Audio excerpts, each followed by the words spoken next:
गुरुकुलों की स्थापना के पीछे उद्देश्य क्या है? उस समय क्या उद्देश्य रहा होगा जब स्वामी श्रद्धानंद जी ने 1902 में गुरुकुल कांगड़े की स्थापना की, या उससे पहले जिस स्वप्न को महर्षि स्वामी दयानंद सरस्वती ने देखा होगा और उन्होंने भी उसी कल्पना के साथ कि कभी इन्हीं गुरुकुलों के अंदर श्री कृष्ण और श्री राम जैसे व्यक्ति पढ़ करके इस देश का भाग्य बदल देते हैं, उसकी आज आवश्यकता है। आज हम धर्म के नाम पर टूटते दिखाई देते हैं, जाति और मजहब के नाम पर टूटते दिखाई देते हैं, ऊंच और नीच के नाम पर टूटते दिखाई देते हैं, भाषा और क्षेत्रवाद के नाम पर टूटते दिखाई देते हैं। तो मुझे लगता है कि आज फिर महर्षि दयानंद की उन्हीं मान्यताओं की पुनर्स्थापना की आवश्यकता है, चाहे वह गुरुकुलों की पुनर्स्थापना के माध्यम से हो या आर्य समाज का संगठन गांव गांव तक पहुंचाने के माध्यम से उसकी करने की आवश्यकता है। पर दिक्कत सबसे बड़ी आ रही है, जिस आर्य समाज के ऊपर इस देश के उद्धार का, सांस्कृतिक और आध्यात्मिक उद्धार का जिम्मा था, आज उस आर्य समाज को षड्यंत्र के तहत पीछे धकेला जा रहा है और उस षड्यंत्र को समझने की आज आवश्यकता है।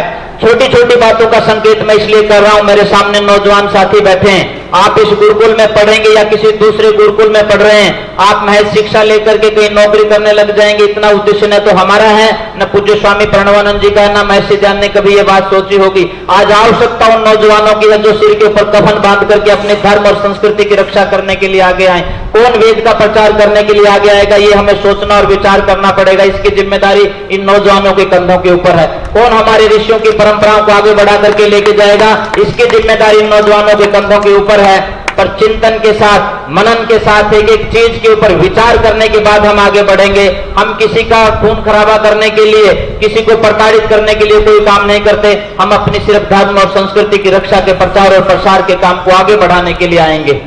चिंतन ये करने की आवश्यकता है कि जब दार्शनिकों की सूची छापने की बात आती है यूजीसी के माध्यम से, तो दिल्ली में बैठे हुक्मरान, उनके माध्यम से या बड़े बड़े आईएएस आईपीएस अधिकारी, उनके माध्यम से ये निश्चित हो जाता है कि दार्शनिकों की सूची से महर्षि दयानंद सरस्वती का नाम हटा दिया जाए और जिस व्यक्ति ने अपने जीवन को तिल तिल करके इस धर्म और समाज संस्कृति की रक्षा के लिए लगा दिया, उसको पीछे धकेलने का काम किया जा रहा है और हम लोग बोलते नहीं। इसका मतलब ये है, मैं कहना ये चाहता हूं, जो लोग अपने माँ बाप और पूर्वजों की बेइज्जती को सहन कर जाते हैं, उनके अपमान को सहन कर जाते हैं, वो नस्लें बर्बाद हो जाती हैं, उनको कोई पूछने वाला नहीं होता है।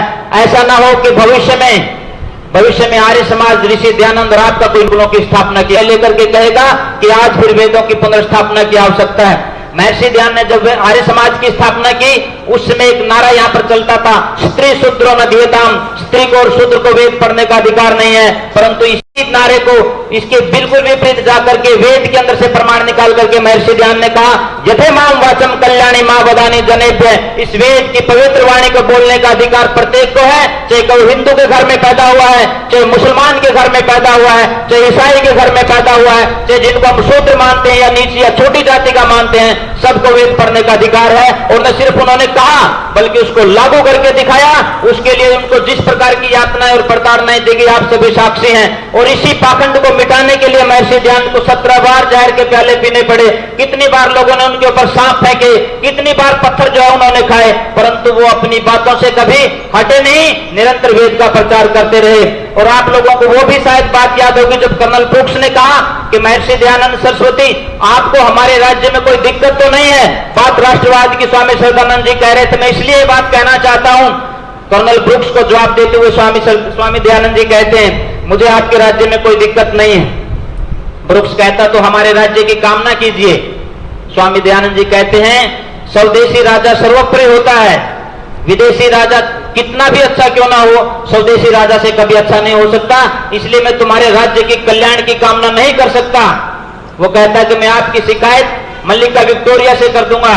तब स्वामी दयानंद जी कहते हैं, मेरी उंगलियों को मोमबत्ती बना करके जला दोगे या मुझे तोप के मुंह के सामने बांध करके शरीर के चीथड़े चीथड़े करके उड़ा दोगे, तो भी ऋषि दयानंद वेद से इधर नहीं जाएगा, सत्य से कभी दूसरी तरफ नहीं हटेगा। सत्य कहता रहेगा, आखिरी सांस तक सत्य कहता रहेगा। जिस व्यक्ति के दिल और दिमाग में, मन मस्तिष्क के अंदर राष्ट्रवाद इतनी प्रखरता के साथ भरा हुआ था, जिसका देश की आजादी के आंदोलन में इतना बड़ा योगदान था, मैं आप लोगों से कहना चाहता हूं, मुझे नहीं पता आप जानते हैं कि नहीं जानते हैं, शहीद आजम भगत सिंह, उसकी 4 पीढ़ियां महर्षि दयानंद से प्रेरित होकर के आर्य समाज में आई। चंद्रशेखर आजाद, और दूसरे लोग कहते हैं कि हम लोग कोई हिंदू विरोधी हैं या मुसलमान विरोधी हैं। उनके लिए मैं कहना चाहता हूं, इतिहास के पन्ने जरूर पलट करके देखें। पंडित राम प्रसाद बिस्मिल और अशफाक उल्लाह खान दोनों शाहजहांपुर के आर्य समाज मंदिर में बैठ करके आजादी के आंदोलन को लड़ रहे थे।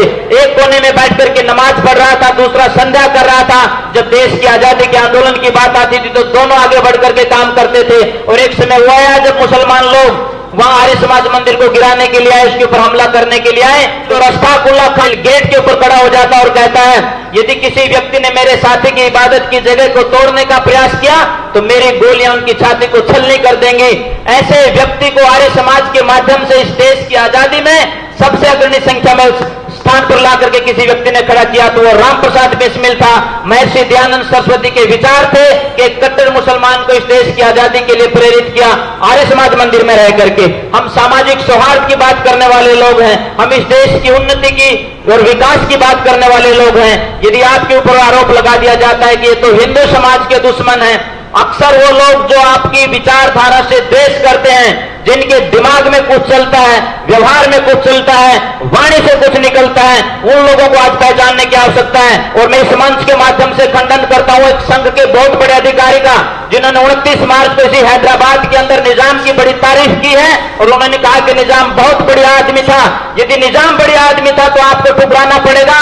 उत्तर भारत के उन 10 से 12 हजार लोग जो यहाँ पर रेलें भर करके आए, काजीपेट, वारंगल, मराठवाड़ा की जेलों में जो लोग रहे, जिन्होंने अपना खून इस धरती के ऊपर गिराया है, उनके शहादत को आप बदनाम करने का प्रयास कर रहे हैं, उनकी शहादत का अपमान करने का आप प्रयास कर रहे हैं। यदि आप निजाम को अच्छा बता रहे हैं तो हमारे बुजुर्गों ने, हमारे पूर्वजों ने अपनी शहादतें दी हैं, अपना बलिदान दिया है इस संस्कृति को, धर्म को बचाने के लिए। यदि आप आज उनकी तारीफ कर रहे हैं तो आप आर्य समाज का अपमान कर रहे हैं, ऋषि दयानंद का अपमान कर रहे हैं, स्वामी श्रद्धानंद जी का अपमान कर रहे हैं, महात्मा नारायण स्वामी का अपमान कर रहे हैं। और इस अपमान के पीछे आपका षड्यंत्र क्या है, ये सोचने की आवश्यकता है। ये अक्सर ये नेता अपने कार्यकर्ताओं को हिंदू मुसलमान के नाम पर लड़ाते हैं। और आप गूगल पे सर्च करके देखना, मैं आप लोगों को ये कह रहा हूं, ये जितने भी धर्म के नाम पर ठेकेदार घूम रहे हैं, इनकी बेटियों की शादियां कहां हुई, आप गूगल पर सर्च करके देखना।